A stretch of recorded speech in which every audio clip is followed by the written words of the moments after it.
Hello everyone, you're welcome to another math class. Today in our lesson we will be looking at percentage. What is percentage? Percentage is a way to express a part of a whole, a way to show a part of something, a whole. But in this case, this whole is always 100. Remember when we had our fraction class, we said a fraction is a part of a whole. In the case of fraction, the whole could be anything. Okay? The whole could be any number. It could be, for instance, 2 portions out of 5. In that case, 5 is the whole. It could be 3 portions out of 7. In that case, 7 in the whole. So, but in the case of percentage, which also is a part of a whole, the only difference here is that the whole is always 100. That is why it is called percent. Cent is a French word, cent. It's pronounced cent, per 100. So percent is the same as per 100 or out of 100. And usually the symbol for representing percent is what you have right here on the board. So you can say the percentage is exactly like fraction. The only difference is that for percentage, the whole part is always fixed. The whole is usually 100. Whereas in fraction, ordinary fraction, the whole can be any number. So we're going to look further and then we gain a clearer understanding. Alright, so let's look at an example here on the board. Here we have 25%. Remember, this is the symbol that symbolizes percent. So this can be written as 25. Remember, this stands for 100 out of 100. Now, if you look at what we just wrote out now, 25, we wrote the horizontal line and then we write 100. It looks exactly like a fraction. So percentage is exactly like a fraction. The only difference is that the whole part is always fixed. It's usually 100. So looking at this now, you have a fraction already. Okay, so now this fraction is something you can break down because these numbers are large, and from what we know about the rules of divisibility, any number that ends in 5 and 0 can be divided by 5. So since we have 25 here which ends in 5 and we have 100 here which ends in 0, it means that 5 can help us break these two numbers down. So if 5 divides 25, it will give us 5, and if 5 divides 100, it will give us 20. Okay, now again, this number is 5 at the end and this is 0 at the end. 5 can still divide. So 5 divides 5, it gives us 1, and 5 divides 20, it gives us 4. Okay, so you see that percentage is exactly like fraction. So 25% is exactly the same thing as 1/4. 25% is exactly what is 1/4. If you want to be sure of what you are doing, you can simply draw a circle. Okay, if you share your circle into 2 parts, 2 equal parts like this, you have here as a half and you also have here as a half, right? Now if this circle is shared into 4 equal parts, what do you have? This is no longer a half but a 1/4. That is 1 out of 4 parts. 1 out of 4 parts. Now let's see if we can make our 100 look like this. Remember, in percentage, our whole is always 100, right? So if you share 100 into 2 equal halves, sorry if my half doesn't really look exactly equal. Okay, so if you try to share 100 into 2 equal halves, what do you have? You have 50 up here and 50 down here, right? Okay, so now let's share it into 4 equal parts. We further share into 4 equal parts. Let's remove our 50 now, because if you share 50 into 2 equal parts, what you have here is 25 and what you have here is 25. the 50 down, you also have 25, and you have here 25. Now, if you add the 4 25s together, what you're going to get is 100. Okay, so that means that your fraction is always the same as percentage. The only difference, like I mentioned earlier, is that the whole of the percentage is usually 100. It is fixed. So this just to show you that fraction and percentage are the same. Okay, so there's one more thing I'll quickly show us: the relationship between percentage, fraction, and decimal, before we move on to the other aspect of percentage that we will need to explore. So now that we've established that 25% is the same as 25 over 100 and it is the same as 1 over 4, we already know that this is the same as this. Now we want to see the relationship between all this and decimal. Okay, so how do we convert a fraction to decimal? What we simply do is divide the numerator by the denominator. You divide the numerator, that is the number at the top, by the number below.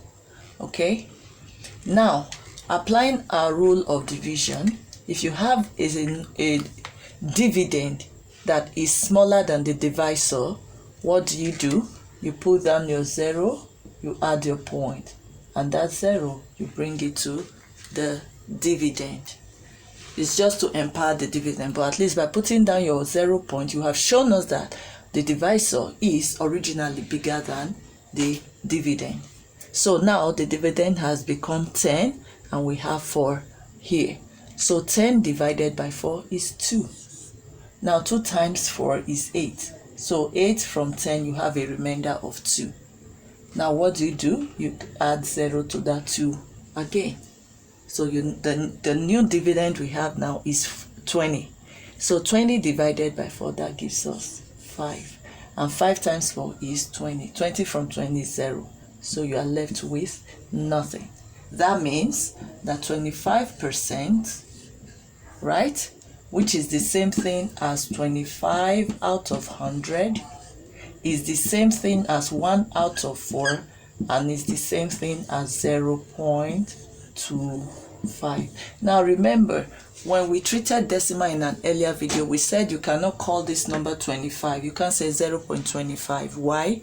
Because any number that features after the decimal point is not a whole number. It's not a whole number, so you cannot call it the name of the whole number. So in this case, what you say is 0.25. So we see now the relationship between percentage, fraction, and decimal. Okay, so the next aspect we're going to look at is how to find the percentage of certain numbers, or how to increase certain numbers by whatever percentage we are given, or how to decrease a number by a certain percentage. So an example we're going to look at here says find the 20% of 50. So what's the first step? The first step is you write out your 20% as 20 out of 100. Okay?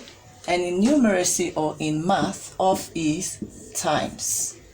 Whenever you see off like this, it's multiplication. And then times 50.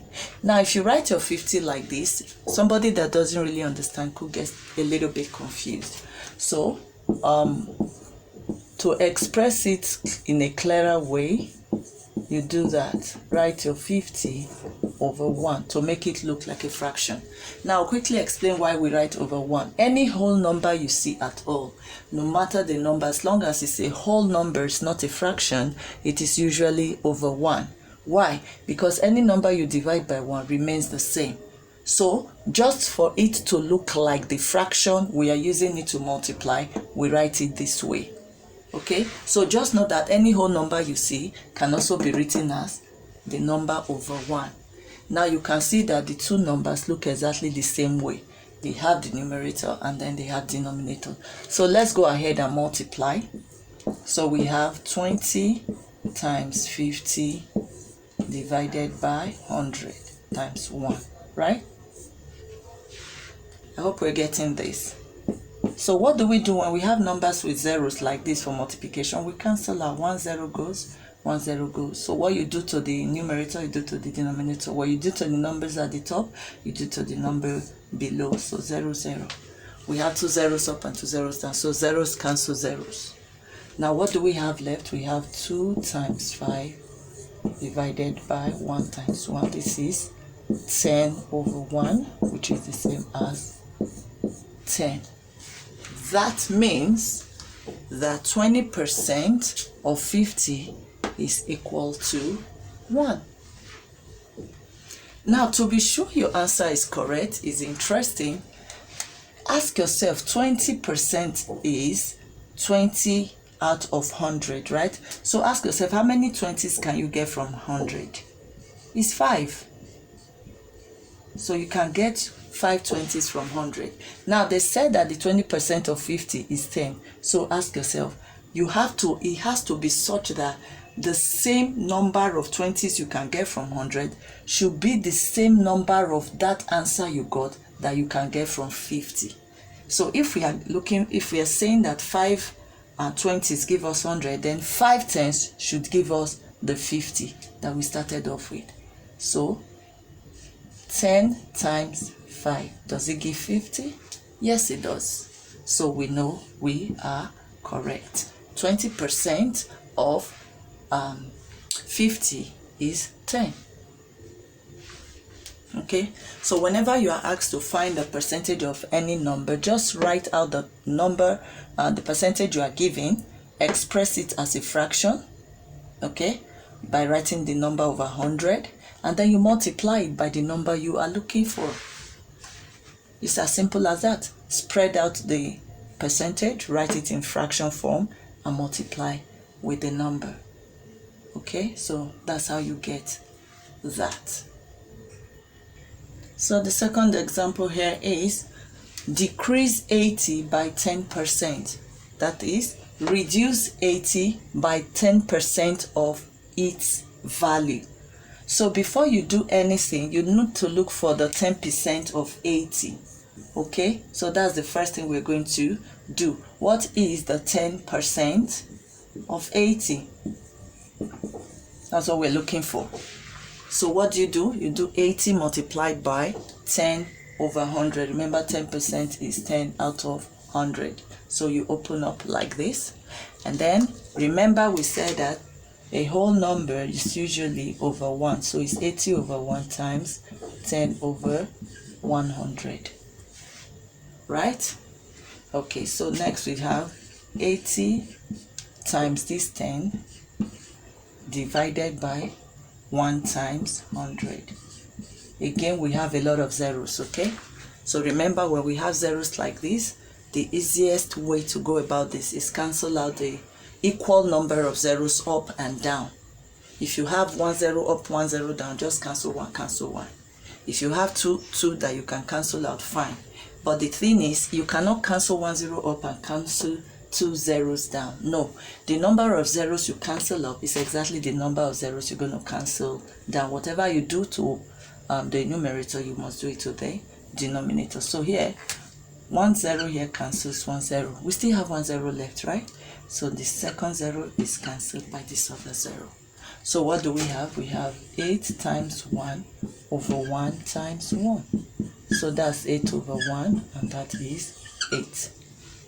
Remember, the question says reduce 80 by 10%. Reduce 80 by 10% of its value. And I said, by doing what we have done now, we have only succeeded to look for the 10% of 80. And the 10% of 80 is 8. Right? But is that our answer, our final answer? No. Next, we need to subtract this 10% of 80 from 80. So the next step is step 2. You subtract 8 from 80. That's the next step. Okay, so you have 80 minus 8. That gives us 72. So that means when you reduce 80 by 10% of its value, what you have is 72. Okay, now just take note. What you do first is find, this is step 1, just find the 10% of the 80 first. Once you get it, you subtract it from 80, since the question says decrease, that is reduce 80 by 10%. So the last example we're going to look at is that of increase. Increase 80 by 10% of its value. So the first step here is to find the 10% of 80. Remember, when we are looking for ways to decrease 80 by 10%, we also started by looking for the value of 10% of that 80. That's exactly what we're doing here. So first we spread this out. We write it as 10 out of 100. Off, remember we said this multiplication, and 80 is the same as 80 over 1, just to make 80 look like a fraction. So here now we have 10 times 80 divided by 100 times 1. Again, we have zeros to deal with. So 1 0 up, 1 0 down. 1 0 goes, 1 0 goes. Now what are we left with? 1 times 8 over 1 times 1. Right? So 1 times 8 is what? 8, and 1 times 1 is 1, which means the 10% of 80 is 8. But remember, that is not where we are stopping the problem. We've not gotten the final solution, because the question says increase 80 by 10% of its value. So what we have only done for now is get the 10% of its value. So the step 2 now will be subtract. Add. The step 2 now will be add 8 to 80. Add 8 to 80. So 80 plus 8 is equal to what? 88. Increase 80 by 10%. First, look for the value of that 10% of 80. How do you do that? 10 out of 100, remember 10% is 10 over 100, multiplied by 80, which can be written as over 1, is the same thing. So all numerator multiplies numerator. You have 10 times 80 over denominator multiplies denominator, 100 times 1. So we cancel out our zeros. 1 0 up, 1 0 down. 1 0 up, 1 0 down. So what we are left with as numerator is 1 times 8, and then as denominator we have 1 times 1. 1 times 8 is 8, 1 times 1 is 1. So any number divided by 1 is the same number. So we have found that 8 is the 10% of 80. But the question says increase 80 by that. So we are increasing 80 by 8. So you add 8 to 80, it gives you 88. Okay, so I hope we have learned something today on percentage. This way we're going to call it a day. We hope to see you again next week. Until then, stay safe and stay blessed.